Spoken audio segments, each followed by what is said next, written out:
Welcome to Jesus Energy. I am so grateful and excited and humbled that you are here. In this space, we dedicate it to getting as close to the original mission of Jesus as possible, to peeling back the layers that have been added on to the ministry of Jesus and trying to get to the aroma of Christ, the scent of Jesus. So, first, this podcast is dedicated to anyone that wants to dive into a more experiential dimension of Christianity, to those that long to feel spiritually curious and expansive, and also rooted into the love, the history, the goodness of Jesus, and to anyone that longs to feel more life in their body, live out their purpose, manifest healing and consciousness, and maybe even some heaven on earth. This is for us. So I really want to get right to it today. We have an incredible guest, Tyler Hill. His words, his presence, it's so stunning and beautiful. And I feel so honored to bring his work to you today. He is a phenomenal human being that I feel so incredibly aligned with. And I totally embarrassed myself when I was telling him that I feel like he could be my long lost brother and that he's just a honey.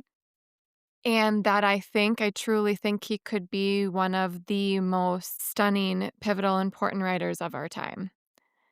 And his response, I don't think I'm being dramatic when I say it was life changing. And so much of what he said is like deeply, truly transformative. And that is why I started Jesus Energy. I've really been reflecting on it recently and trying to make sure in my life that I'm deeply aligned with the work I'm doing because so much I feel like I'm I'm just going to be honest with you here. At a little breakdown this last week, my husband can attest, just feeling like I'm doing everything and nothing at the same time. Like I've been rhinestoning costumes a lot recently and I've been I haven't it's almost my 40th birthday and I was wanted to have my book finished at this time. I'm not quite there, but I have something exciting in the works that I'll be excited to tell you about. And I know it's not about, having it done by this time, but I want to make sure that I'm making progress on these things that are really matter to me. And I want to make sure that I am in alignment with the choices that I'm making, with where I'm spending my time and how I'm investing my life, my energy. And I know that's how you feel too. And Tyler is so aligned, and we get to hear from his wisdom and some really tangible tools on how to align our lives with not only with goodness and life and our purpose, but with Jesus too. Tyler, he is incredible. He is a gem. He shares so much truly transformative wisdom in this episode, so much so that I think I counted 3 times that I shouted out, "Where's my pen? I need to write this down." I feel so fortunate to get to do this work, and editing and things like that takes a lot of time. That said, I'm grateful that it does because I have had the gift of going back and listening to his words twice through. Each time I hear something new. In this episode today, we hear from him on his incredible work on belovedness and how starting from a place of belovedness can change our lives for the better. Listen through to the end. We talk about money and healthifying our relationship with money and abundance. That was interesting. We talk about our creativity. There is so much goodness in the work of Tyler Hill. He is a gift to the world. You are a gift to the world. Thank you for being here. I'm deeply, deeply humbled, honored, and grateful. So much love to you. Let's do it. Yay! I'm so grateful to be here with Tyler Hill. Tyler, thank you so much for being here. My pleasure. Okay, so just last week you released your 50th episode of your podcast, and your friend Levi, I know him as Levi the poet, interviewed you, and I listened to the whole thing start to finish. And couple takeaways. There were a few times where I was like, I feel like Tyler could be my long lost brother. Mhm. Like, you just have this and I was like, "Mom, you have to listen to him. You have to listen to his podcast. He's such a honey." Like, you just are just like anyways, brother honey vibes are what what you give me. And also, as I listened to you talking, I'm like, "Do I say this? Is this weird?" But I had this feeling of, like, you have potential to be one of the greatest writers of our time. Like, that literally just, like, popped into my head as you were talking, and I know you are a writer, that's a journey for you, and you feel called to put this book out into the world, but just wanted to share that Mm. was on my heart. Well, So, thank you. thanks for being here. I receive that in every way, and that's all I wanna be is a honey. Just wanna share that love. That's all I Yep. want. Man, thank you, Kate, and I think, again, the feeling is mutual, and, I'm just so thankful to have you. You were on my podcast only a couple weeks ago and had such good, just response to it and from it, and yeah, I think, same thing, I ended that podcast so excited to have you on again, and so excited to have this conversation because of our kindred spirits, and so Yeah, yeah, thanks for the love, and I'll take it. I'll take all of it, and the truth is, Kate, I believe you. I believe that I have the potential to do that and be that, and I believe you that I am kind, and, I think one of the things with my clients and, yeah. like, even in my own life is just owning that stuff, Wow. and letting it be true, and just letting it be true, and, there's this reality of a false humility that ends up becoming actually quite prideful, I think, that Yes, hinders us from becoming our truest, most fulfilled self, and so I yes. want you to know, like, I believe you, and I receive that, and thank you, and I hope maybe for the first person who's maybe listening here too, that it's okay for us to own the things that are true about us, and, it's okay to own your kindness, it's okay to own your skill, it's okay to own your gifting, and it's not pride, it's actually telling the truth. Yeah. And so there's some things that are true about me, and thank you for seeing them. Wow. I believe you. That literally, made the hairs on my arms stand up. And okay. Wow, that is really stunning. Thank you for saying that. I receive your belief because that's powerful. Um, wow. Well, I would simply love just to start with hearing from your voice who you are, what you're Yeah. up to, anything from your mission and ministry in life to what you enjoy doing on a free afternoon. Well, in terms of what I enjoy and just kind of who I am, I'm a pretty not obviously, nobody knows me here. I'm a pretty eclectic person, and I've been around doing a whole heap of different stuff. I think I love sports. Like, I love just in my free time, on Saturdays, I love to wake up early and watch Premier League soccer, and I'll text with my family from all over the country. We follow a team called Tottenham Hotspur, and we love that. And then, usually somewhere there, we end up taking my son to his soccer game, and I'll watch college football on my phone when he's on the bench. And then we'll come home and I'll watch some more college football, and then, so, like, sports is so fun, and it connects my family all across the country, which I love. Sweet. But I also love to read, and so I read a ton, during the week, and then on Sabbath days, I don't read any philosophy or religion or anything. I only read Star Wars, which is another big passion of mine.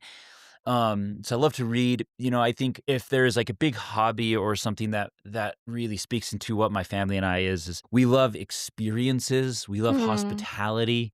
So we love, like, going to tiki bars, we love Disneyland, we love going to really good restaurants, especially ones that sort of embrace a holistic guest experience. So we love in-person experiences like art galleries, Meow Wolf, things like this. Amazing. So we love just doing things and being in experiences and hospitality. In terms of what I'm up I to, love that.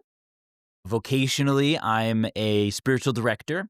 and a kind of a life coach, which are similar cousins, but they operate a little bit differently. So by and large, I sit and I meet with people and I listen all day long, and I just help people discover themselves and their dreams. And with some people, I help them reconnect with God, in however they need to reconnect with God, and however they maybe need to reconstruct their spirituality.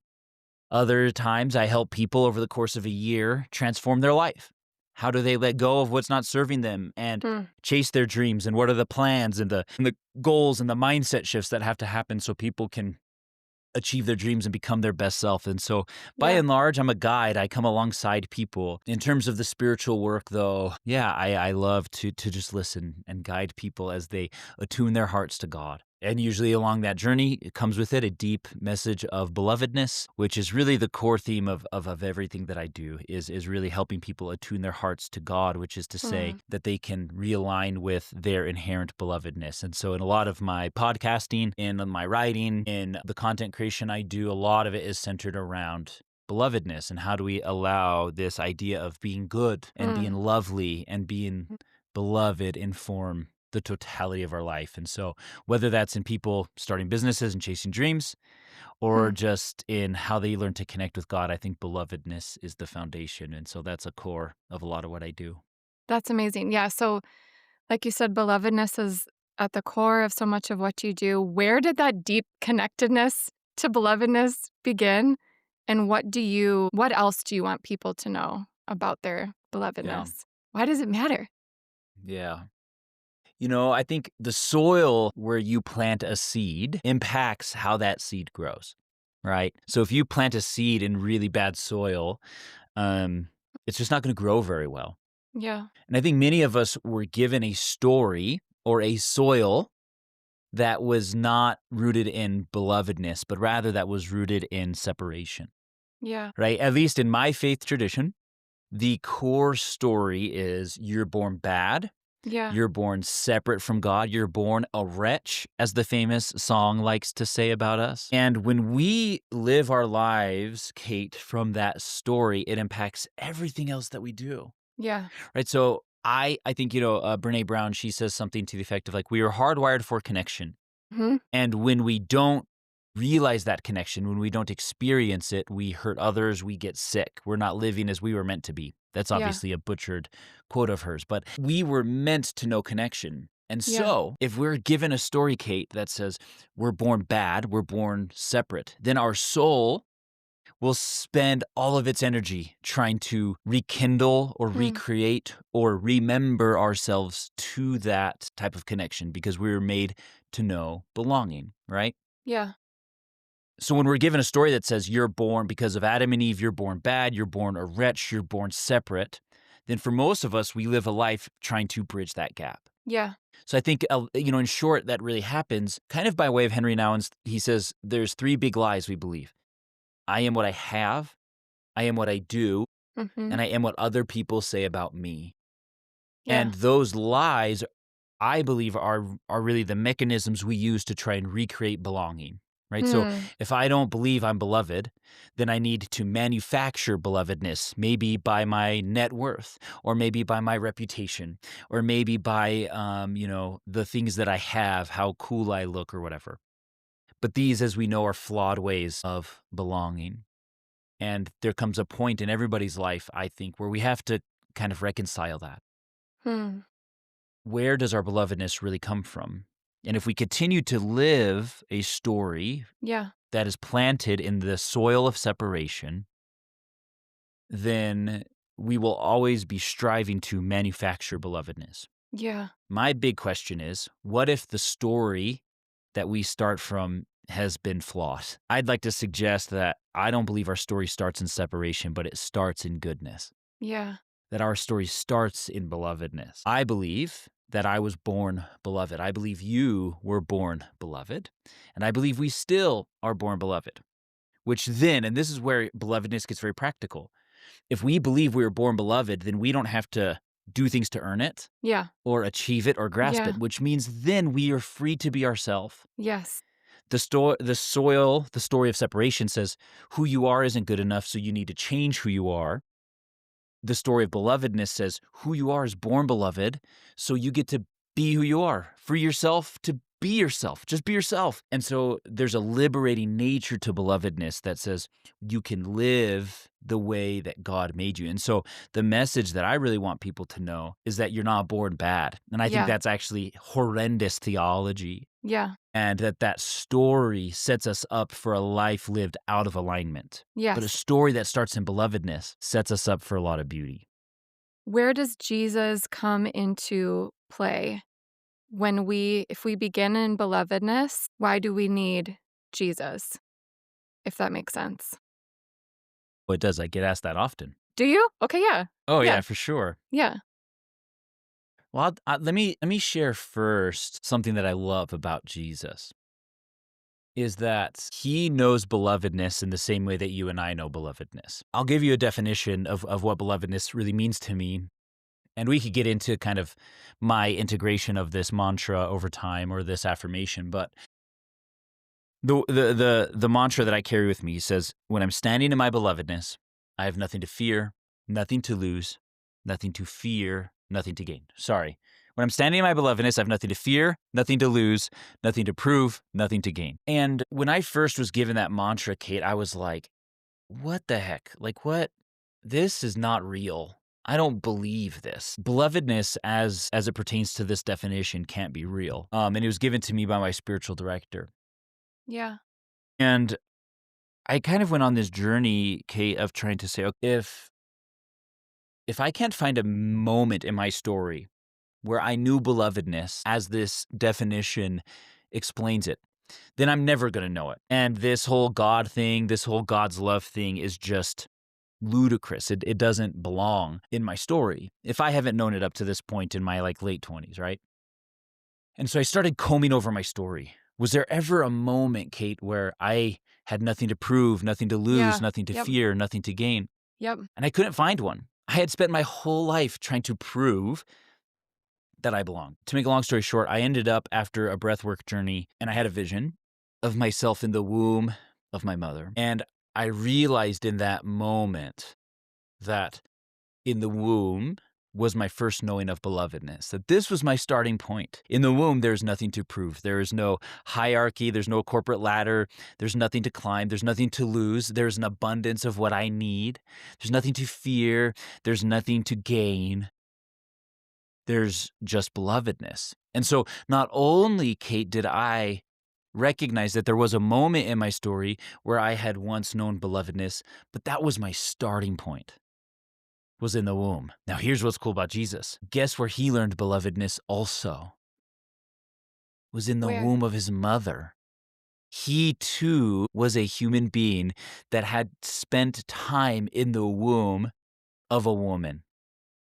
He too had to release and sacrifice control, had to let go of everything to allow something beyond himself to sustain him. Hmm. So what I love and what I think we share with Christ, first of all, is this inherent knowing of belovedness as it relates to the womb. Yeah. As it relates to the womb. Now, so I think the womb is the perfect metaphor for what belovedness feels like, Kate. Yes. You know what's so funny? Don't forget what you're gonna say. Yeah, yeah, you're good. As you were talking, I didn't know you were gonna say that. And as you were talking, so it's kind of like rainy here today, and I feel a little bit like I can't grasp my words aren't as clear today, and I want nothing more than to create a beautiful space for you and be so attentive and with you. I've been so looking forward to this, and I had this yearning when you were talking. I'm like, your words are so lovely and beautiful. I saw myself curled up like a fetal position. And I could just sit here and cry because the whole time because everything you say is so beautiful. But I was sort of imagine this is kind of weird, but sort of imagining myself just curled up in belovedness, held in this shared presence. And then you said the womb thing, and I was like, wow, well, Yes. that's just lovely. Yes, that's and Kate, that's all we want. That's all we want is to be held, right? When Yeah. when we are in our darkest scariest sufferings, when the world seems to be going against us, is not the only thing we want, Kate, to be held. So here's what's crazy about this. Check this out. Yes. The word womb and the word compassion, and I think this is pretty much the main reason why Jesus is here, is because of compassion. The word womb and the word compassion share in Hebrew the same root, rachum and rachamim. So the words for womb and the words for compassion are virtually the same word. And so whenever you read in the text, this rabbi that I sit under, his name's Rabbi Noah, he taught me this a while ago. Whenever you in the scripture, whether it's in the Old or New Testament, whenever you read the word compassion or you see God expressing compassion, you Yeah. can read it as rewooming. That's So so when beautiful. God shows them compassion, you can read it as God is rewooming them or is rewooming Mm. us. And so I'd like to consider just even for a moment, like we weren't born separate or bad, and we've never been separate from the love of God. Even in the Genesis poetry, right? Here's what's so interesting about that to me. That's that story of separation, right? Adam and Eve ate this and we're just toasted forever, you know? Yeah. But what I love about that story, right, is that they eat the apple or the fruit or whatever it was, and they realize they Joking. were we realize, okay, that they realize they're naked, they start putting on clothes. But what I love more than that, because that shame is sucks, we hate shame. Yes. But what I love about that part of the story is, first of all, Adam and Eve are still in the garden. Yeah. They're actually not kicked out. They're not severed from anything. At this moment that we're taught, oh, because they did something wrong or bad, we're forever separate from God. Well, that's actually not true. They Yes. still were there in the garden. And Yes. not only that, it says God was taking a leisurely stroll, looking for them. Wow. This is God's disposition, I think, when we Yes. have a mistake or a misstep. It is a compassionate parent who isn't panicked, who isn't angry, who Yes. isn't mad. Yes. I think that is what Jesus really shows us, is this compassionate disposition Mm. of love, of Mm. compassion, of Mm. rewooming. Everywhere we Yes. look, there's a rewooming happening. I think Jesus came to show us that way. I think that's why Jesus is important, to show us this way of living. Yes. I don't think we needed something to bridge the gap between us and God, because nothing can separate us from the love of God. And I Yes. was born into the love of God. So this retribution stuff just isn't, Yes. I just don't see it. Yes. And I think, why is Jesus important? First of all, Jesus shows us what compassion looks like, Yep. how to be rewombed, and then Jesus Mm. shows us how to live as a compassionate people, Yeah. rewombing everyone around us, creating these little Hmm. wombs everywhere we go. Yes. That's something I love so much about internal family systems. One of my favorite teachers, Frank Rogers, talks about like the 8 C's of like when we know we're in our true self, calm, compassion, creativity. But when we are in compassion, that energy, that like frequency, that embodiment of compassion, we can know we're living from that true self space. So I love that you said to like Jesus shows us how to be in compassion and teaches us that. And that brings us back to our true self. That's so beautiful. Thank you. Forgive me as I'll just sit here and weep, choke on my adaptogenic coffee all morning. Okay, so you shared an episode on your podcast that was this like vulnerable update about your writing journey, Mhm, and it hit me in my guts. mhm. And I've had a sort of parallel journey with writing myself. And so a couple of things. I would just love to like, can I ask for an update maybe on how your writing Sure. in your book is going? And also like what this whole process has taught you about God and what you see it creating in your life. Yeah. Yeah, I think that's such a beautiful question. And, hopefully this isn't too crazy of a left turn, but like, I think what I'm going through in this book writing process is why we make art in the first place. It's why we create anything in the first place. Yep. which is, like, the scary thing with, like, AI, for example, Yeah. in that, like, it's not that it makes us more efficient. I love efficiency. I love and I use AI a lot, but when it robs us of the journey of creation, Yes. I think we miss out on why art exists in the first place. We tend to think that art and creation has a lot to do with the consumer, but I think it has actually everything to do with the artist, and that creating art Yes. forms the artists. And when I say creating art, I also mean parenting and creating humans. Mm. I think I'm talking about, keeping a house that is hospitable to Oh the my gosh, neighborhood that's kids. beautiful. Yeah. Like I'm talking all kinds of creation, Yes. when we're creating, even like efficient ways to get to school so that there's like Hmm. time for the kids to like enjoy the Hmm. trees. Like I take a Oh, route that has more trees, for the kids. Like, that is so sweet. this is all creation, right? Yes. Um, okay. But we do that not for the sake of the consumer, but I think because it forms us. Yes. Right, and, Yes. like, my creative coach, Justin McRoberts, like, he is not very concerned rarely with, like, the consumer, but much more about the process of what God is doing in me Yes. as I create and what I learn Yes. about me, Yes. and uh, so I think this process, why has this been so hard? Because it's supposed to be.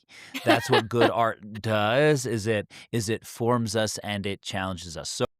Um, I have been working I used to carry some shame around this. I first had the idea for this book, Kate, in 2020 during COVID. No, I was reading a Richard Rohr book and the idea, the title and this kind of idea, I had this, like, little download, and so, I mean, sort of embarrassingly, but less and less, like, I've been working on this thing for, like, 6 years, and it's Yeah. still not done. Ironically, I've done almost everything backwards, like, I've done it completely in the wrong order for how one is to make a book. Again, I'm just learning my lessons, but, yeah, so kind of where we're at is I've had somewhere between 40 and 50 rejection letters from publishers, That's and impressive. That's, like, really cool. and by and large You're like By and large, the message is the book is great. We love the message. Your writing is really good, but you're not famous. And so sorry, like you don't have a big enough following on Instagram. Your podcast isn't big enough. And so there's nothing we can do to like work with you because you're just not going to sell very many books. I even had one publisher once say, "Hey, can I download this and give it to my daughter? I think it'll change her life. Sorry, we can't do a book deal with you." So, I think, it's very easy to internalize that and say, I'm a bad writer or my message sucks or I suck, and just all of that. But I've really just had to learn like, okay, what are my intentions? Why am I doing this? What do I really believe about myself? Ironically, the book is about belovedness. Yeah. And the mantra that I just shared with you, and Henry Nouwen's 3 Big Lies are in the book. Mm. I'm not what I do. I'm not what Hmm. other people say about me. So I Wow. have to practice that. Like Yeah, you're living literally, it. I'm having to every rejection letter live this out.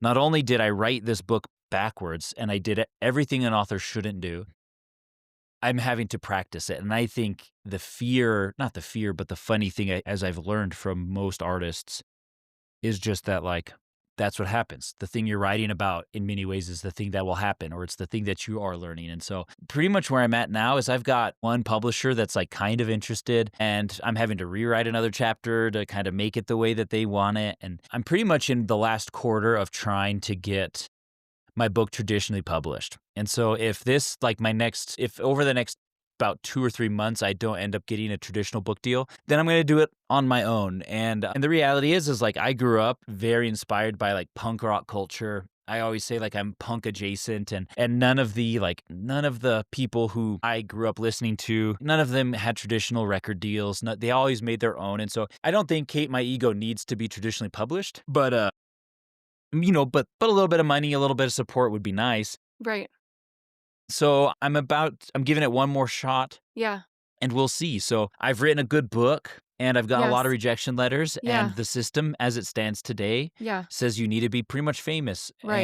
and I'm just not that. Yeah. The other thing and then I'll shut up about this, but The funny thing is, like, I spend so much time in my office teaching people how to get off their cell phones, and it's like, get off the internet, like it's hurting you, and Yeah. then but make sure to follow me on Instagram, and it's like, some ways I feel like I'm perpetuating this giant problem, which is this, short form overconsumption of like hot takes, and it's like, that's not Yeah. helping people, and so Right. this like system of religious publishing that wants more of that is like Yes.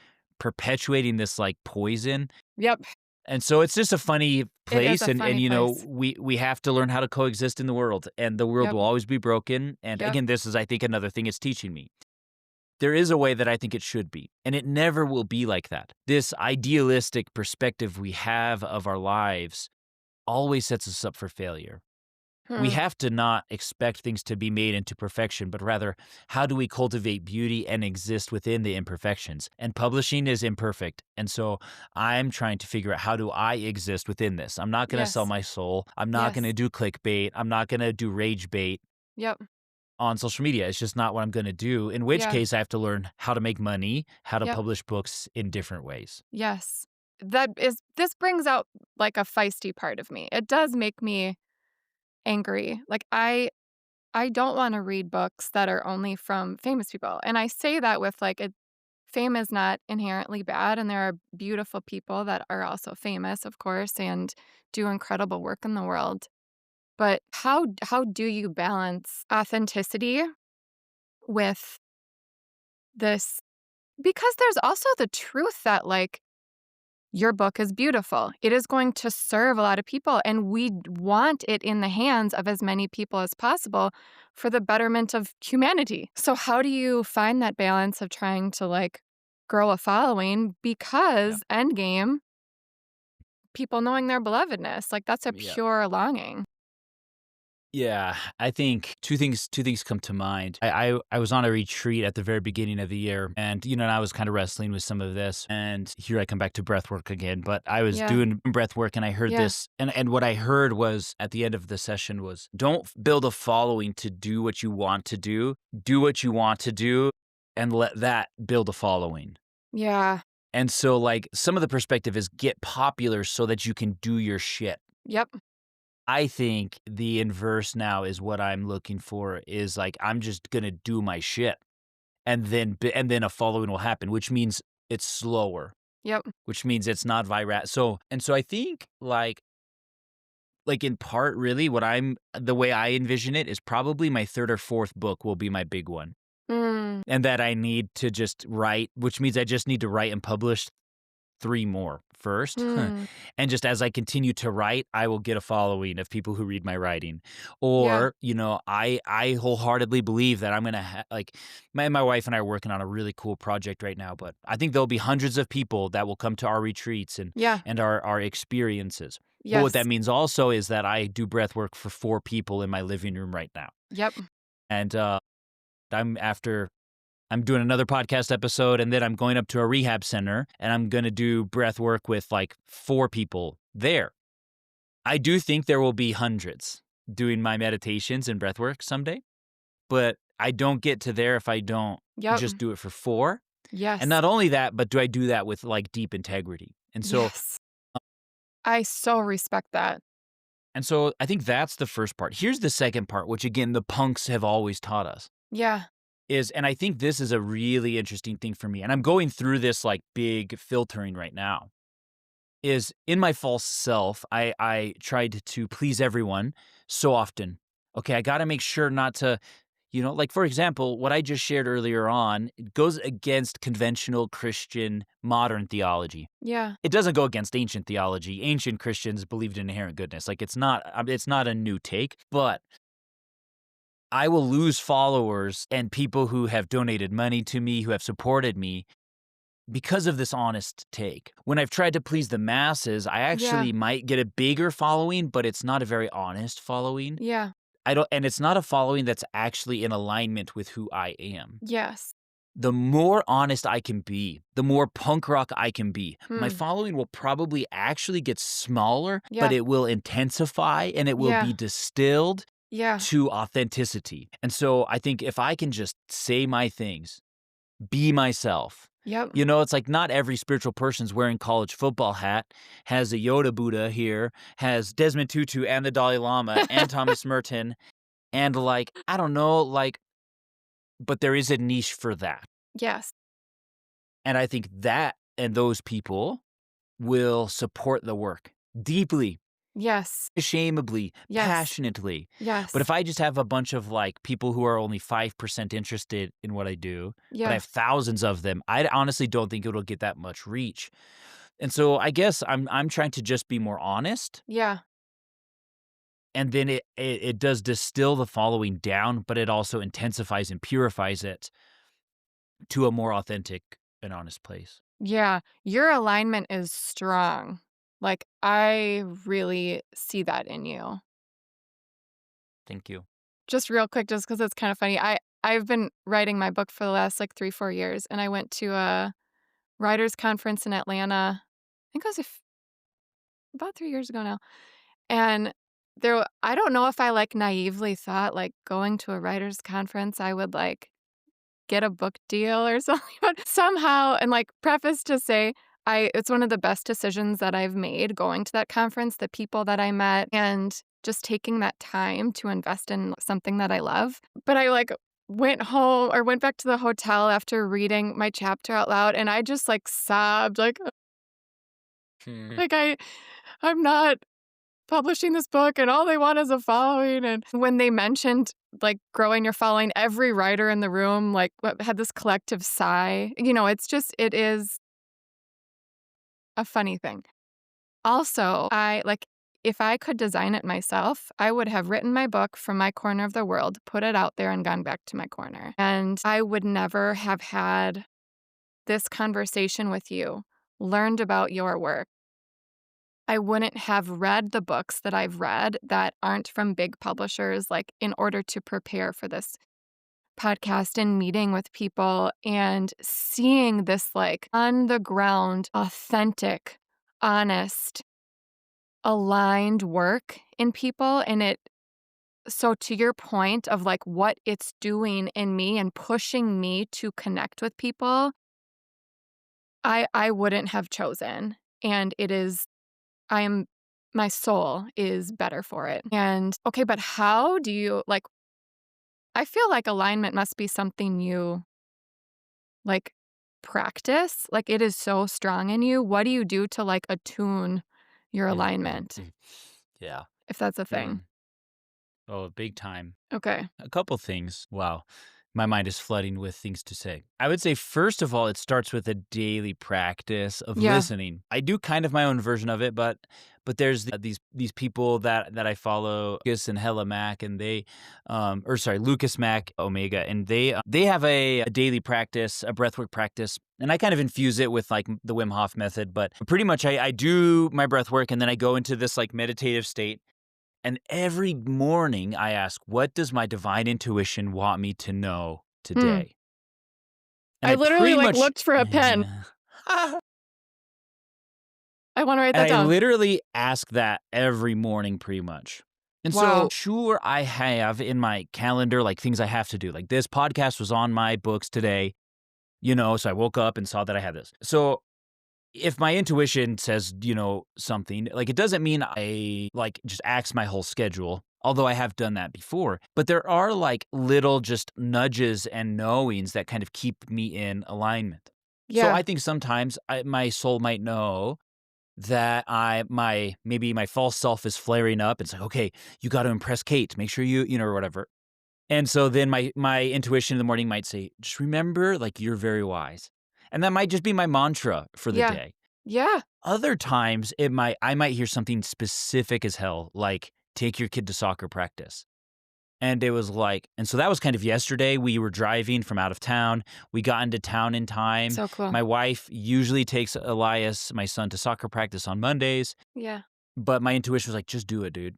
And so in the morning, I knew the whole day I was going to take Elias to soccer practice. And turns out that's what my wife needed. Like she needed the break. Oh, She drove, wow. and so it's like, so I Yes. think a daily practice of listening. So that's Yes. first of all. Yes. Secondly, is you have to have people in your story to reflect back to you Hmm. yourself. So how Hmm. do I be in alignment? Well, I have other people that help tell me when I'm not or that help keep me there. Hmm. I pay for a lot of my friendships. I have a coach, I have a spiritual director, I have a therapist, and they all come from different perspectives and different places, Yes. and so it's like there are people in my story. And then I also have like mentors and other people that I've worked hard to cultivate that when I'm kind of like here a story that comes to mind is Yeah. there was this big like city council sort of meeting and it had to do with a recovery center in town and people had spoken so poorly about addicts in the meeting, and I was pissed, and I was so upset, and I went and just ranted on the internet for a little while, and one of my, like, kind of my pastors, one of my really good friends and mentors, his name is, Dr. E, and he called me up and he's like, "Yo, dog, like, what was that about that post?" I mean, we're talking 30 minutes after I put it on the internet, Yeah. and what's he doing? He's keeping me in check, Wow, that's a He's just gift. like Yeah. he didn't tell me no, and again, he wasn't just telling me what to do, but he was just checking in on Yeah. me, so Yeah. having people that know me well That's to say, "Yo, amazing. dog, are you, like, manipulating people? Are you, like you said that on a stage. Did that come from an honest place, or was that just you, like, performing?" And that's I have a tendency to perform, and so my people can see it, and so I think there's that. Wow. 2 more things really quickly. Kate, I have quit a lot of things, and I'm very proud of it. If you remember on that podcast with Levi, Yep. that's kind of how I framed my story. I was gonna be an athlete, and then I quit. And then I was a touring poet, and then I quit. And then I owned a world famous coffee company, and then I quit. It's a cool Then story. and then I was a pastor, and then I Yeah. quit. Well, the thing is when you're not in alignment, you have to stop it. You have to change. And so like if I think about my kids, it's like if crawling isn't in alignment anymore and they want to walk, they have Yes. to stop crawling. Yes. And so how do I stay in alignment when I'm Yeah. not in alignment with this thing anymore? I move on to the next one. Yes. And I can't hold on to failure and my perception of what are people going to think if I change. And so I quit a lot of stuff. Yeah. Now, again, it's always for the sake of the alignment, though. It's Yeah. wow, there is something more beautiful. There is Yes. something more in alignment, which means I have to let go of something else. Yeah. And so I do a lot of shifting and changing and quitting and rearranging. Hmm. I think my life is defined by that. Hmm. And I think lastly, Kate, is you don't get into alignment if you don't do stuff. So Yeah. alignment is meditating and praying, Yep. but then it's also going. So Yes. I don't learn that I'm out of alignment if I'm not doing something. Yes. So it's only when I've been doing it and then I don't feel in alignment that I realize I'm not in alignment. So if you just sit and meditate and Yes. wait and say, Yeah. "Okay, God, Yeah. what's the next right thing?" Right. I don't think you're going to hear it all the way. Yes. But when you get a glimpse of where you're supposed to go and then you just go, Yes. it unfolds and then you're like, "Oof, this doesn't taste right. Ooh, this tastes amazing." Yes. And so it's by going, it's doing, right? Like in the rule of Yes. Saint Benedict, the core of it is pray and work. Yes. Pray and work. Pray and work. You got to do both. Meditate and go. Work Yes. hard and rest. Pray and work. And so the more you do that, the more you just continue to stay in alignment. You got to be Yes. moving. You got to Yes. be moving. Yes. So did you say you're a fourth generation pastor? Yeah, in Yeah. ministry, yeah. In ministry. Yeah. Pastors or Yeah. missionaries. Yeah. My great great uncle was like martyred in China. Wow. All Yeah. sorts of like uncles, missionaries, dad, pastors, Yeah. both sides. Yeah, it goes pretty deep. Wow. And like you said, you recently left that work and going full-time spiritual direction. And so was that like, because I think just when we have so many good options, I still I still wrestle with like, how do I know what's in alignment? Like what does it taste like? How do you know it's time to go when you have so many good things you could be doing? I mean, I think you follow I mean, being a spiritual director, I'm always about the formation of a person. Yeah. And so I'm not sure you do know. I don't think you ever will. Hmm. Because I don't think again that's the point. Is alignment isn't just about infinite clarity. Like, that is not a very spiritual life, right? Just if you have infinite clarity and you only move on clarity, like there's no need to trust anything beyond you. So it's actually inherently not very spiritual to just like, I know what my next step is and then I'm gonna go. Yeah. Like, I don't have enough money for my bills next month because I quit my job as a pastor. And that's objectively true right now. And we literally are in faith, trusting that the quantum field, the divine abundance, that God herself will provide. Now, I know God to be a provider, so I'm actually not that scared of it, but also I didn't wait for a nest egg to leave. And the same is true in most of my famous quittings. So I don't think you know, Kate. I don't think that's the aim. I think in my story, the reality is I've known for a long time. I've always known, okay, Yeah. this I like it's time to go. Yeah. But up to this point, I've not been very good at leaving then. Yeah.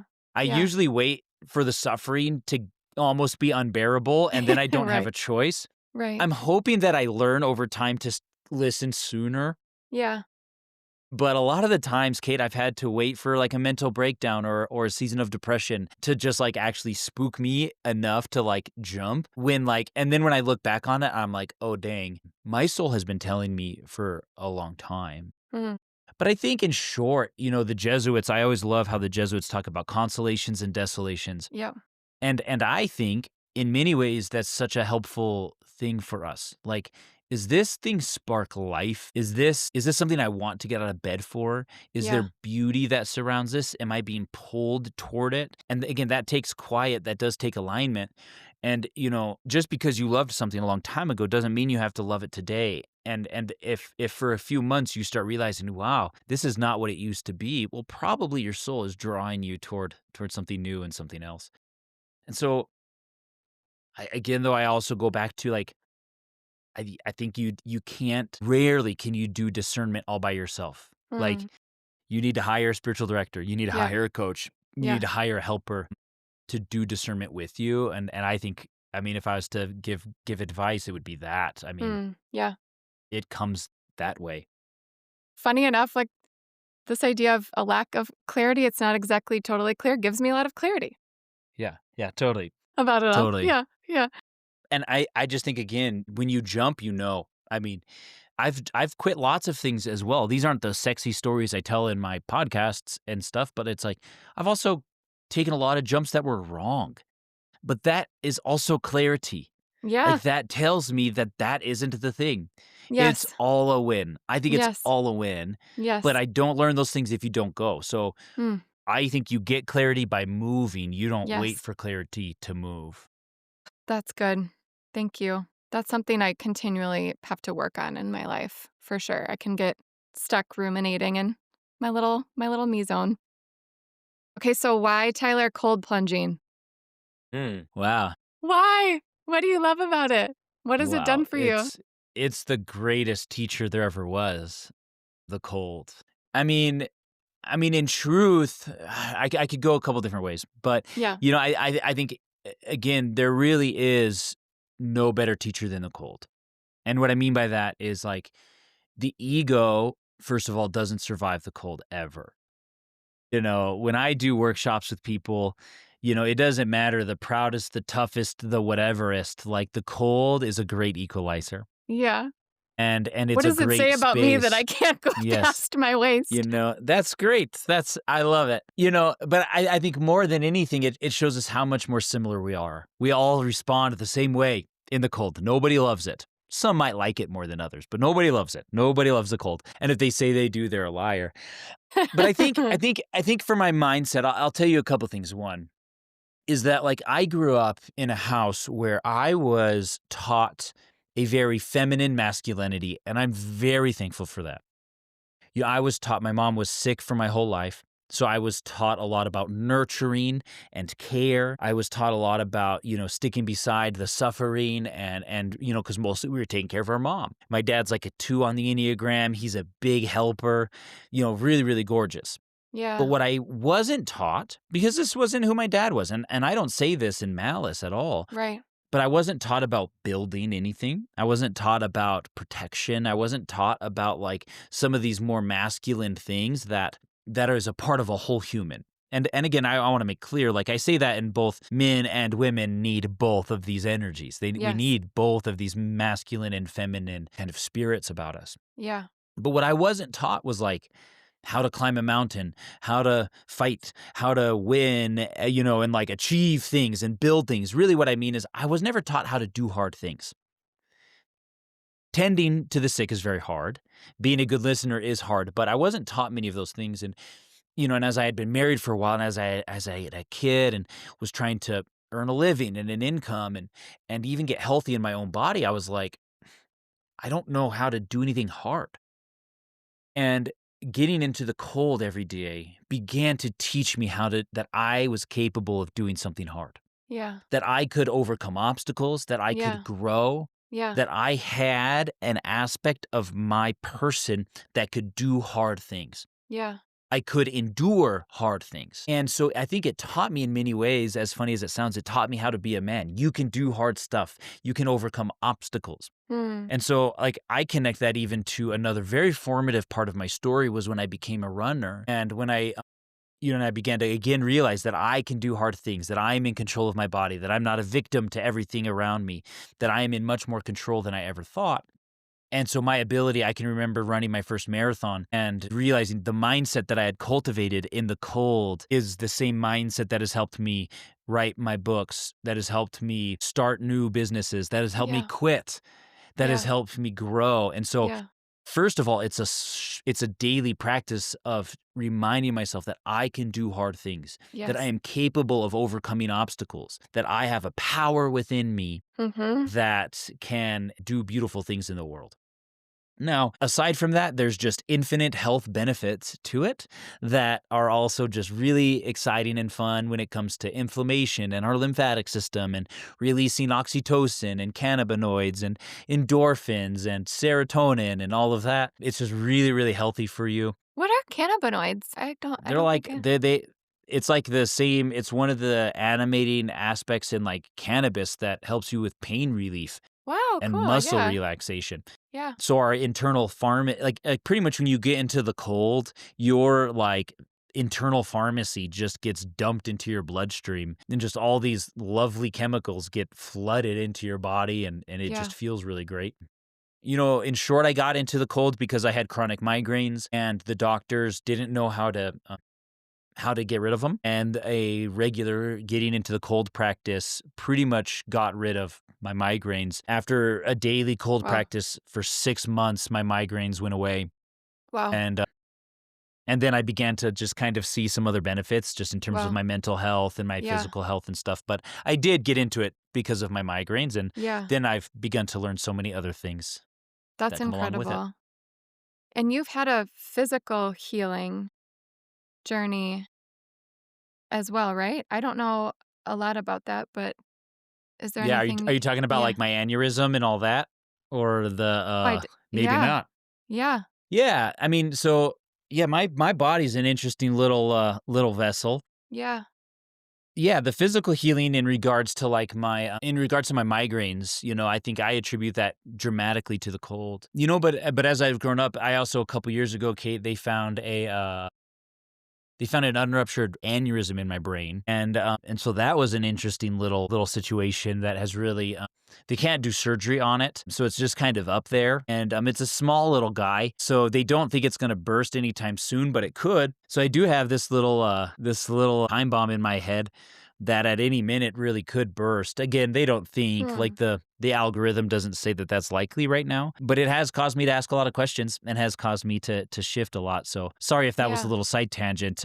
No, But not yeah, at all. the physical part of the cold really had been changed. Like my migraines, I haven't had a migraine since I started doing the cold, pretty much. But yeah, Wow. That's incredible. And yeah, I mean, but so okay, so that just as I care about you as a human, so you said like the aneurysms like just chilling. Yeah. yep. Or okay. hmm Yeah. Yeah.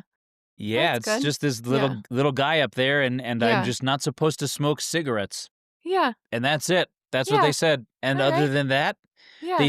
they told me, "Live like it's not there." Yeah. So easy to do. Yeah. Right. Right. Yeah. Well, that does make me think of just in terms of, like, how so you had your journey of losing your mom, Uh-huh. and what did that teach you? Is there anything you want to say about that journey? What it taught you about God and how it, like, comes with you even in spiritual direction? You said something and I mean, maybe I'll just let you I'll just I'll just let you go, but then I wanna tell you what I Yeah. loved. Yeah. Yeah, I think, Kate, there's a quote from Jim Finley, who is with the Center for Action and Contemplation. Yeah. He actually sat underneath Thomas Merton for a little while Hmm. when he was young. Yeah. And he has a quote that says, "God protects me from nothing and sustains me in everything." And I think this is the God that I've really fallen in love with. You know, I think the biggest awakening that I've had to come to is that is this kind of non-duality when it comes Oh, to our suffering. yeah. And what I mean by that is, like, I, with the totality of my experience in my life, hate that my mom died. Yeah. I hate that I had to clean her naked body when I was like 12, Oh, I'm and so that I had sorry. to, like, clean out her wounds in her stomach when I was a little boy. You know what I mean? I hate that I had my birthday in hospitals and Christmas in hospitals, and, like, I Yeah. hate that. Yeah. And I hate that she will never get to see me be a dad. Like, she Yeah. died about 6 weeks before my son was born, and I still hate it. Yes. And the I would not be anywhere. I probably would be an alcoholic and divorced and really wealthy because I probably would have kept doing my coffee company Hmm. if she didn't die, but I'd be a mess is the point. Yeah. But actually, it was upon her death and in the suffering and going through that all my spiritual formation and my evolution has happened, right? And so I have to be eternally grateful for that. And here's what I mean when I've learned the non-duality of it. Yeah. I feel both of those, and they both are 100% true. Yes. They are not in competition with one another. Yeah. I don't have to pick one. Right. I can be very thankful for this journey that has happened as a result of my death Oh, and equal or as a result of my mom's death, and I right. equally hate it Yes. and grieve it. And we're coming up toward it. Like yeah, the like season is near.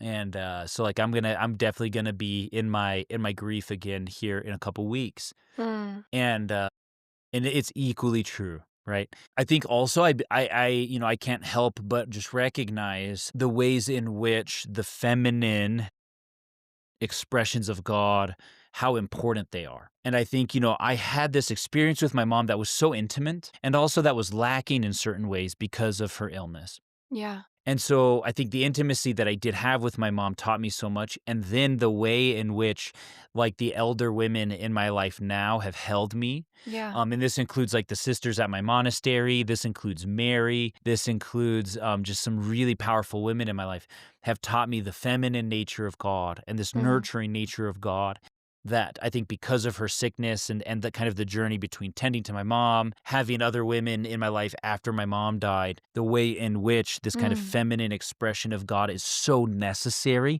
Yeah. especially as it relates back to the womb stuff and compassion Yep. and belovedness Yep. and so yeah, there's so much I could So say, but much. Yeah. um You shared something in your conversation with the podcast that's a prereq to listening. Your conversation with Levi.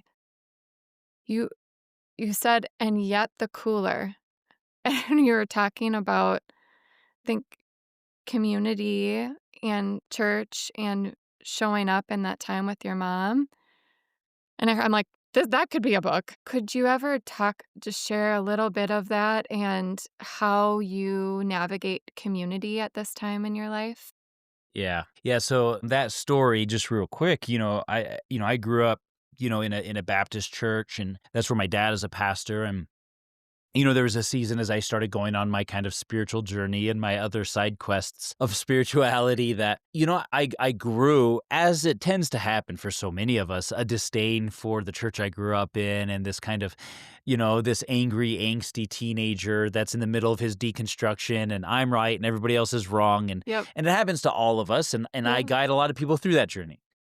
And I used to be allowed to preach there, and then not anymore, and certain people were sending me emails and whatever. Okay. So I just wasn't about it anymore, and when mom died, or she was dying, Yeah.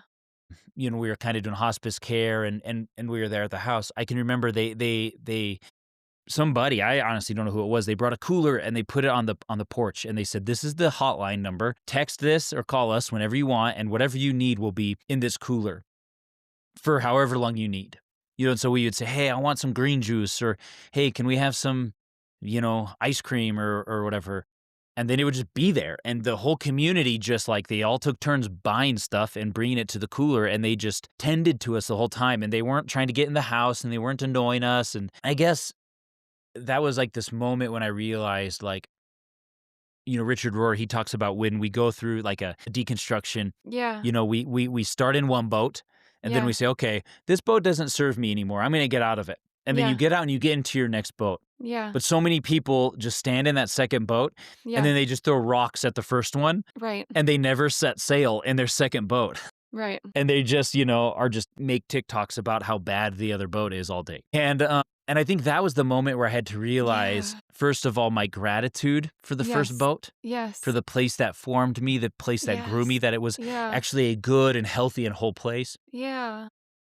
and that they weren't the enemy, Right. and that I needed to develop a compassion, a love, a gratitude for them. It didn't mean I needed to be that or endorse it, Yeah. but it really reframed, and I kind of had to repent. I had to turn, and I had to apologize and change my posture. Yeah. And yeah, and so I think for Yeah. me, what does that mean for me in community now? I think I think we get community. Again, it's so important. It's Yeah. so vital. And I believe in the church. I think the manifestations of that are way more diverse than we've ever been led to believe. Hmm. Yeah, Kate, it's a really funny question because I have just resigned from the church that I worked at for the last almost 7 years. And we Yeah. don't know what we're gonna do. Yeah. But I would say, to me, the core of community is, first of all, is being around people who can reflect back to you your truest self. Yeah.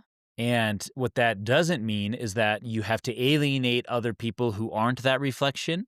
Yes. But there can be different levels of community. Yeah. And I think what's so interesting in my life is, like, I grew up in very conservative Christianity, and then I was in like very progressive and liberal, like, coffee space, because coffee's like pretty progressive, pretty left leaning, and then I went back into the spiritual space, but kind of a progressive version of that. And like, I, on a daily basis, get emails from both sides of like the aisle, of people who are like upset with something I said, or that I'm not speaking out about this or that. Yeah.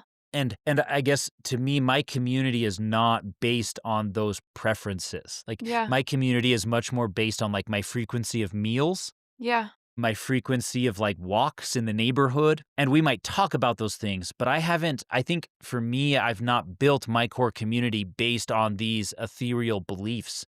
Hmm. Like, my beliefs, like, for what it's worth, have changed so much over my life. If Yeah. I make a community just based on my politics or my theology, Yes. I won't have any consistent community. But I do have a community of people that are my friends because they're my friends, not because we believe the same shit.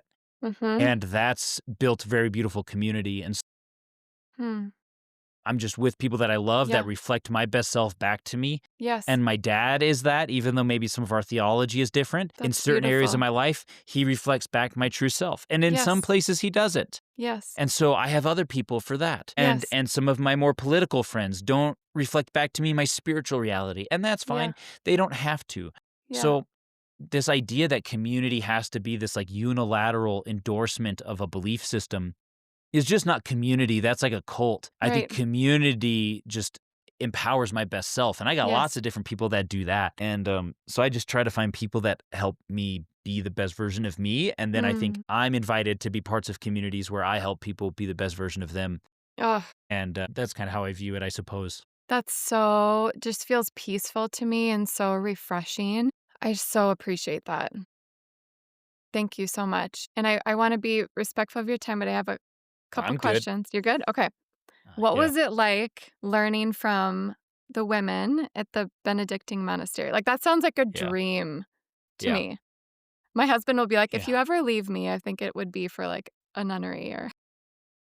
My wife I mean, I do about 12 days of silence every year. Do you? My wife always makes that joke as well. She's like, "Just that I better come home." See, we're kindred Yes, sibling that's right. spirits. Yeah. I love it. Yeah, it's so awesome. They are just the best people on the planet. The story I love to tell was, my mom had died. I had this giant emotional breakdown, and that'll be a full story for another episode someday. But, I had started going through my healing journey, and I went to therapy for a while, and then I started seeing a spiritual director. And then I sold my coffee company, one of those big quittings, and I started training and doing healing work at this monastery. And the big training really started, and it was during COVID, and they're all really old, and so, like, they were keeping, like, the monastery on lock pretty much because I mean, these women are just so old and fragile, and so I had done probably my first 6 or 7 months of work virtually, and they're so cool because 'cause they're so good at technology, they love to evolve with the world, and so, you have all these old women doing Zoom, and it's just very adorable,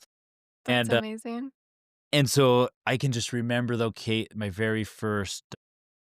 I can remember the first day I was allowed to come back to the monastery, and I Yeah. had actually never been there. It was all just virtual. So, and I just didn't know the rules. Like, I didn't know how are you supposed to, like, greet one of the sisters? Like, the rule of Benedict doesn't say, like, when you meet a sister for the first time after COVID and you've only known them on Zoom, this is how do you shake Yeah. their hand? Do you bow? Do you whatever? And I was just so nervous because I wanted to honor them and I wanted to love them, and specifically Sister Mary Colleen. And so I remember driving up to the monastery and just so nervous, Yeah.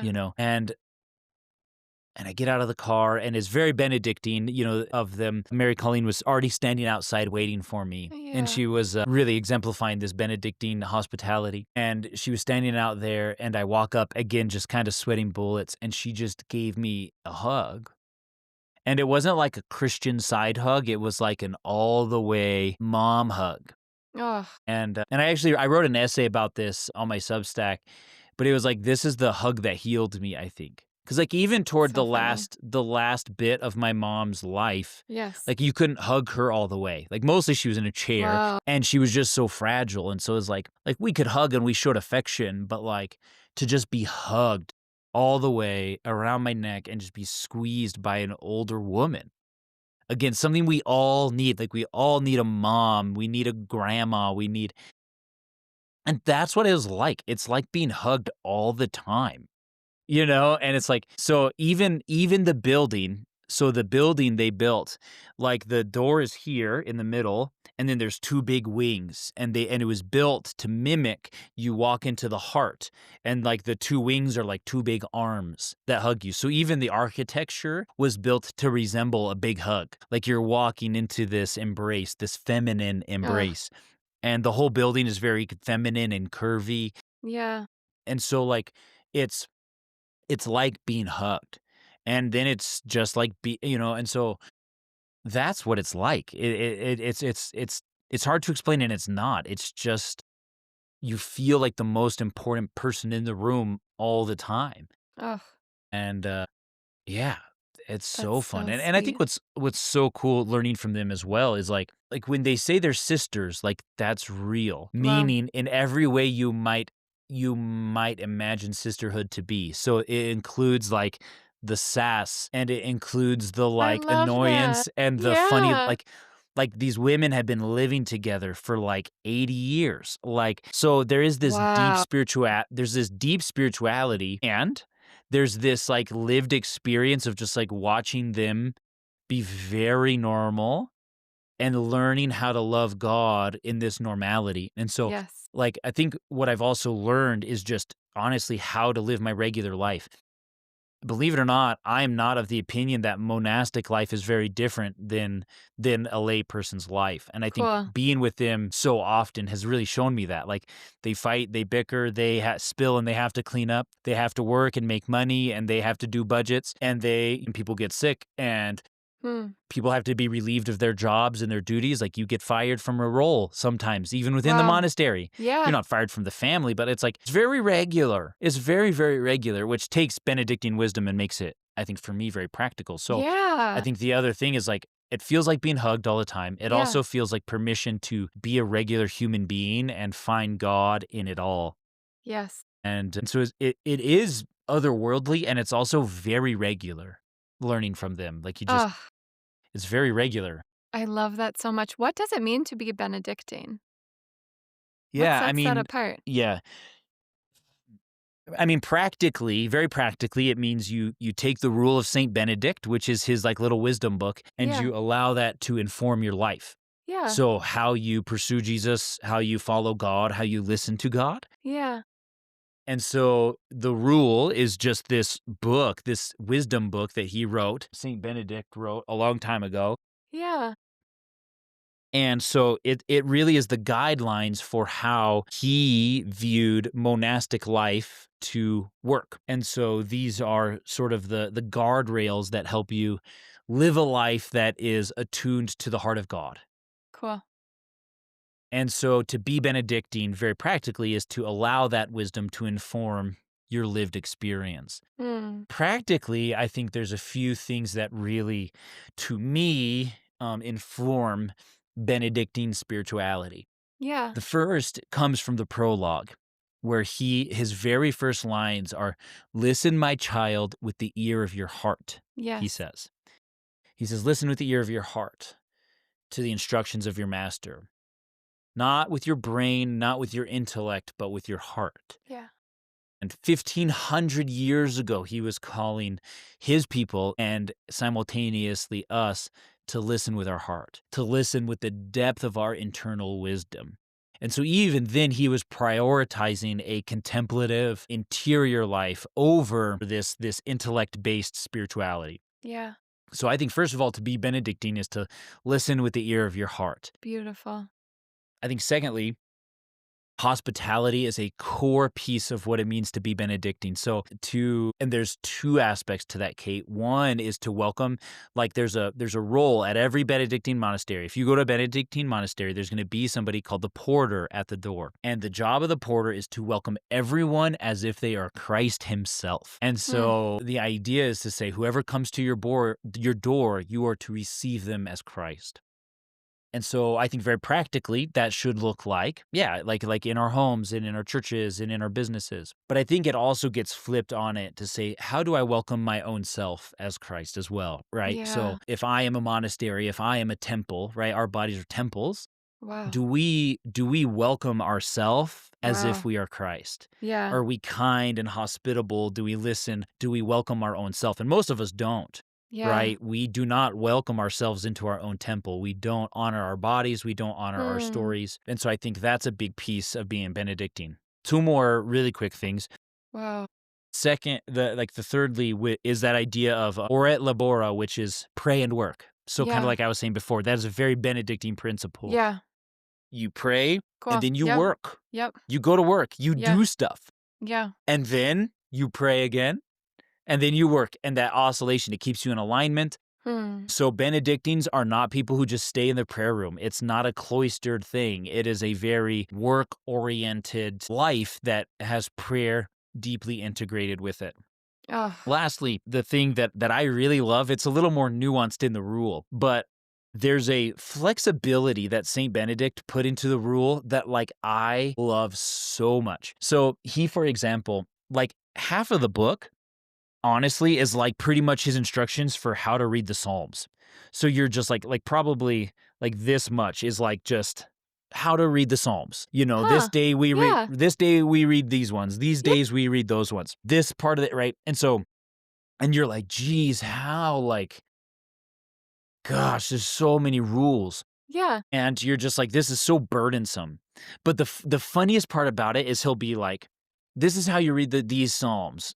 But if it's winter and the sun doesn't come up soon enough and it's like kind of too cold, like if you Yeah. need to wait a little while till lunch, that's also okay. Or sometimes he'll be like, if somebody like we don't eat meat on these days. But if somebody's like really sick or they worked really hard in the field, they can have meat and nobody else can. So there's like this like Yeah. really awesome sort of like, this is how you live a good life, and you're allowed to break all the rules if you need to. Yep. Like, and so you So might just good. read it objectively and be like, damn, Benedictine life sucks. But it's so liberating Oh, in I that love these little that. nuances that he puts in it. Yeah. That's so good. I love that.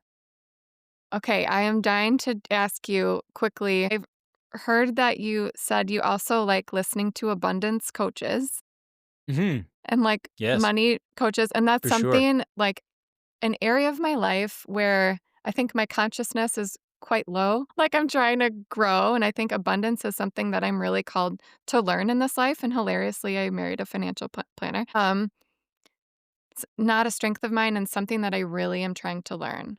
So, what does like a good relationship with money look like to you, and or what does belovedness teach us about abundance in all its Okay, forms? okay. Let's do this really quick. And I need you to be on. I need you to tell me the first thing that comes to your mind. Oh gosh, Okay. I'm nervous. Okay. So I know you take your time to answer, but I want you to answer right away if you can. Okay. Okay. So let's imagine and try to take this literally. Okay. Hey, Kate, Yeah. here's $50,000. Mhm. What's the first thing that comes to your mind? If I was to literally be giving you $50,000. Like well, anything with my house, something with my house. Like I want to buy stuff for my house. Okay, Yeah. great. Yeah. What do you think about you? Like when you think, "Oh, Actually, you Tyler's know what I giving me think this of too? gift." Like, I think that's I actually don't wanna say because it's like I feel like horrible Yes. about it. Okay. Okay.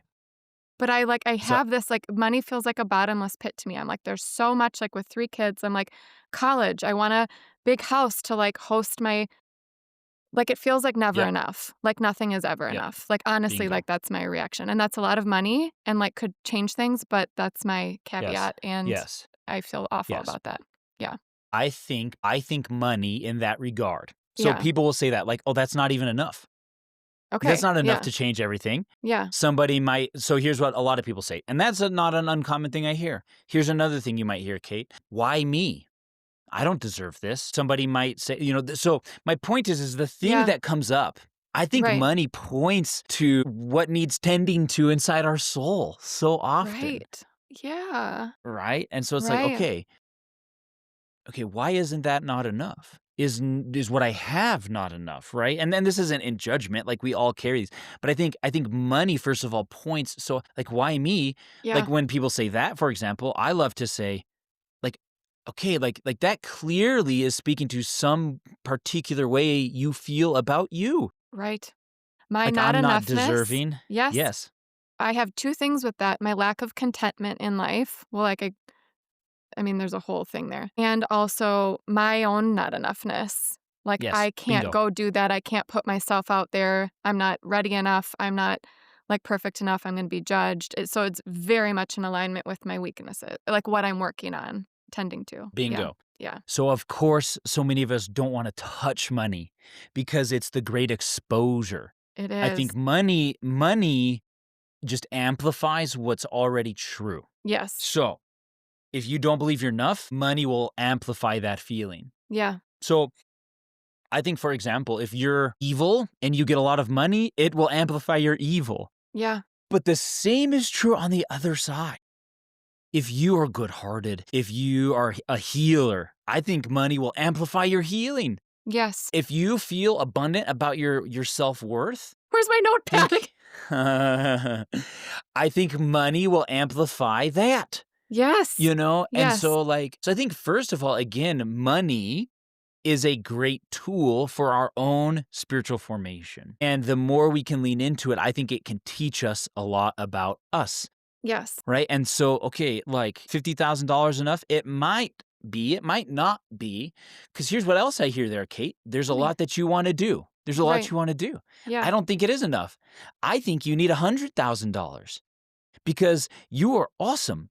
But if we can't let 50,000 be enough, then $100,000 ain't coming. Do you see? But, like, you are Yes. amazing enough to leverage $100,000, $1,000,000 too. You are enough to leverage that for so much more beauty in the world, and I really Mm. mean that, Kate. Yeah. I think you need more. I think you need more. Why? Because you're so awesome, because you're so loving, because you have so much wisdom, right? Like, that's not enough. Yeah, because you're so awesome. It's not enough because you're not good enough or because you're in Mm. debt or because you're like whatever. Right. So like, I'm trying to echo your I believe you yeah, yeah, totally. internally. Yeah. Sure. And so like, yeah, it is enough and it's Yeah. not, Yeah. but in a different way, right? Right. Yes. And so why, first of all, do I do that? So like, so here's one for me. Here's a way that that has been made manifest for me. I've had to live miracle by miracle most of my life, Yeah. especially financially. Right. The car I drive was a gift. I didn't buy it, somebody gave it to me, right? Yeah. So when I think, "Oh god, I need another financial breakthrough this month," one of my tendencies is like if you were to ask me, "Here's $50,000." One of the things my instinct right now says is, I don't think that's my gift. I think that's somebody else's because I think I've already used up my miracle quota. Hmm. My internal lie right Right. now that I've is that there's actually more miracles still. Like, Yeah. I haven't used them all up. Yeah. So I think that's an interesting so, like, that's It something I'm is. working through. Yes. God is abundant. God is still if I had more Legos to buy my son, if I had more money for it, I would buy him more Legos. Like, there's not a Yep. quota for the ways Yeah. I wanna bless my kid. Yeah. And so, It's interesting I too, think it like you say that exposes about a the lot, yeah. miracle. Yeah, because I grew up seeing a lot of those, like, gifts and, like, miracles come through, and I think there's a part of me in my subconscious that's like, if I am abundant, where's the faith? Where's the miracle? Like, if there is true security there. But I sincerely, like, want more of these conversations in the Jesus space because I want more good-hearted people to have a lot of money to do good, beautiful things. 100%. I Yeah. mean, and Jesus talked about money a lot, and Mm. I think there's a reason why. I Yeah. mean, you look statistically, he talked about it a lot. And so yeah, I just think again, more than anything, money is an amplifier. Mm. And that's all. It's just a Yep. tool. It's just an amplifier. And so if you have a heart of purity, then why not amplify it, I suppose. Yeah. And so that's it. And I think we could get more into the practicality of it if you want, but like more than anything, I think there's an aspect of worthiness. And like any of these abundance teachers, you know, like you have to believe you're worthy of it. If you want, like, even so, like, very practically now in my own work, like, I, most of the time, not all the time, believe that I'm worthy of the rate that I charge to work with me. And that has impacted people that I love, the poor that I work with. It's impacted my ability to like send my son to soccer camp, to take my wife on dates, to like buy healthy food so I can live longer. Like, but if I don't believe that my teachings are worthy of a premium rate, then I'm not going to charge a premium rate and then I'm going to eat Taco Bell instead of a salad. You know, and that ultimately harms more than just me. Yeah. And so, but when I believe that, it's like, okay, I've read thousands of books. I've done hundreds of hours of silence and meditation and teachings and certifications. You mentioned we are kindred spirits. You said something to the effect of like I'm a certificate or a certification junkie or whatever. Right. Like, Yep. yeah, like there's value there. There's And so it doesn't mean I'm fleecing people, but it also means I value the gifts and that I've been given and that I've cultivated. And turns out, and I could say this unequivocally, Kate, is that the more I've charged for things and the more I've had an abundance mindset around the work that I do, the better the work has gotten. wow. When it's valued higher, people pay more attention, people invest more, I invest more. Like the Yep. more people pay me, just subconsciously, I put in more effort. Yeah. And so yeah, the temptations to let that be perverted are always there because again, not manifestation. Money and abundance is an amplifier. And so if there's perverted sort of like perspectives I have on things that are out of alignment, Money will amplify that. I love that though because I have people that help me pay attention. I pay attention. So when my shadow gets amplified, that's also a gift because then I grow and I evolve and I change. And so Mm, I think the more abundant I've been and the more abundant I've tried to be, the healthier I've actually gotten because all parts of me have been amplified and we get to look at it. Now, if you're not looking at your life, if you don't have people that help you look at your life, yeah, you can amplify all of these things and it could turn into a disaster very quickly.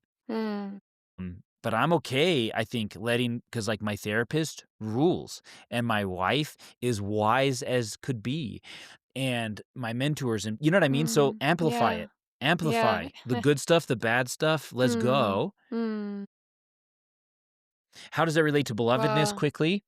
Well, if we believe, I think belovedness is finite, then we also think everything else from God is finite. I believe belovedness is infinite, and that is the base gift of God is love. And I think that shows us the abundance of everything else. And so when Wow. we believe, if we believe we are worthy and beloved, then I think we will immediately and simultaneously parallel that to everything else.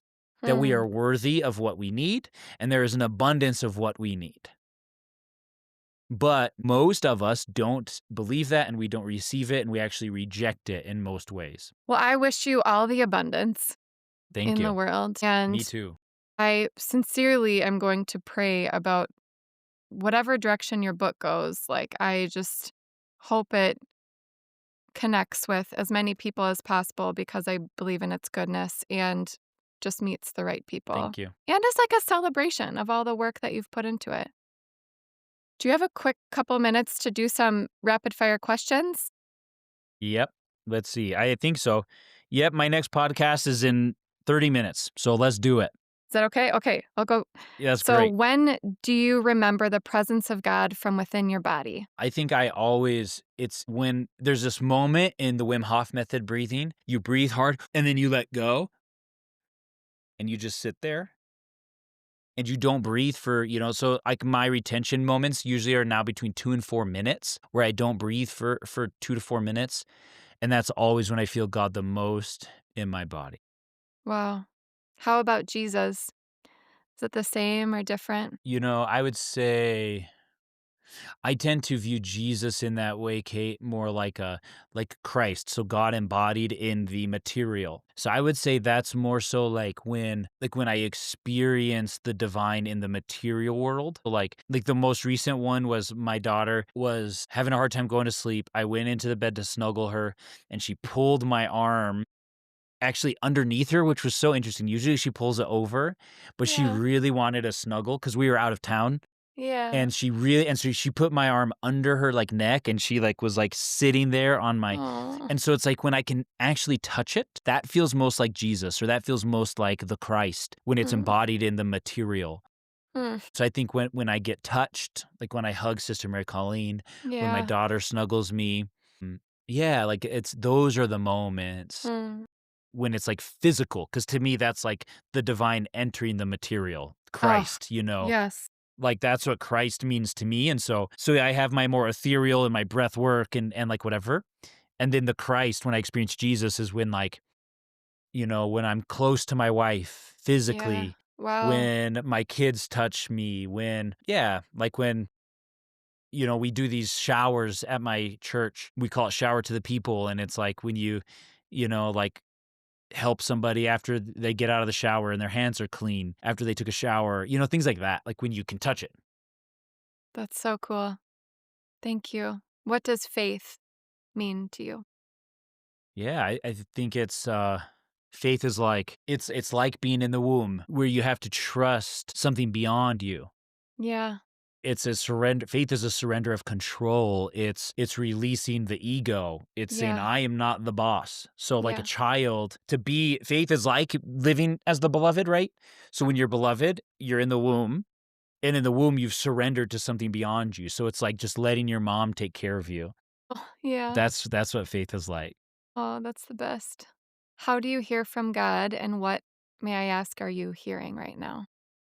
Yeah, I mean, I think I hear from God in silence. I think, when I take deep breaths Yep. and in my breath. So when I say, like, what is my divine intuition? I Yep, listen that's with the yeah. yeah, I listen with the ear of my heart. So that breathwork practice, what does my divine intuition want me to know? That's being Benedictine. That's listening Yep, with the ear on my heart. yep.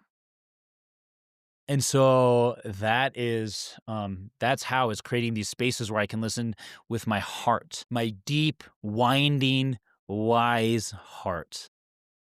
Mm, Just a quick little thing there, that word, there's that passage, Kate, that says, the heart is deceitful. Well, that word deceitful is aquav, AQOV. That word aquav can also mean deep and winding and wise. So it's not so it's like my heart is deep and winding. Who could understand it? Of course, it feels deceitful because there's so much to it because it's so expansive. And so I just listen to that little mm, guy. And what am I hearing right now? I think a lot of it has to do with that abundance. I think right now, yeah. like I've quit my job. My wife and I are starting a whole new project right now called the Center for Beloved Living, and Well, we're getting to raise a whole bunch of money, and we're going to try to build a property, and we're going to try to like host retreats, and we don't have enough money even to pay our bills, let alone raise a whole bunch of money. And I think God is just telling us to keep going and that we're doing a good job, and I think God is continuing to tell me to stay in alignment. So every time I get fearful, I go out of alignment. Oh, I could make $100 over here not working on the project.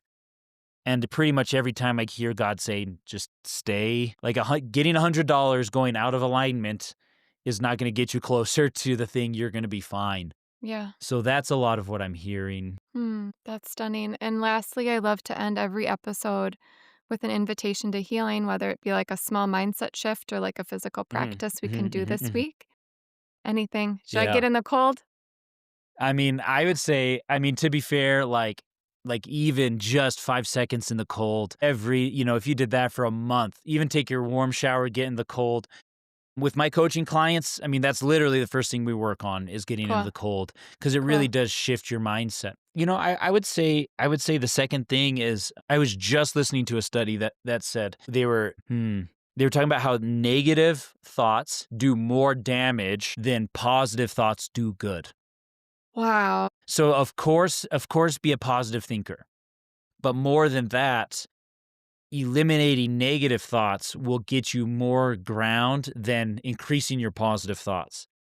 Wow. And so I would say be aware of the limiting again, and it comes back to abundance, like be aware of the limiting stories. Yeah. Like I would say if I want the thing that will Wow. absolutely heal you is if you wrote down a rule that you live by Yeah. that's made up. And a rule is a negative story. A rule Yeah. is so, for Yeah. example, Kate, I don't know, back to the $50,000. Like, what rule is made up there that's not real? Yeah. That is not a law of physics. That isn't and we all live by so many rules. And so Yeah. those are the things that make us sick. And so Yeah. I would identify a rule that you live by that isn't true Yep. and be aware of that because that's a negative thought that will really, really limit you. And there's just so much more potential for you than you've ever known. Wow. I'm so excited to go back and take notes. And I just want to like your voice to be heard. Like I just kept thinking like I just want to magnify your voice. Like you are a gift. You are in alignment with your gifts. And I just love your voice. I'm so honored and grateful to have had this time.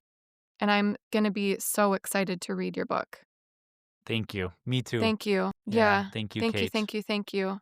I hope you have a beautiful day. Yeah. You Yeah. too. Thank you. Peace. Peace.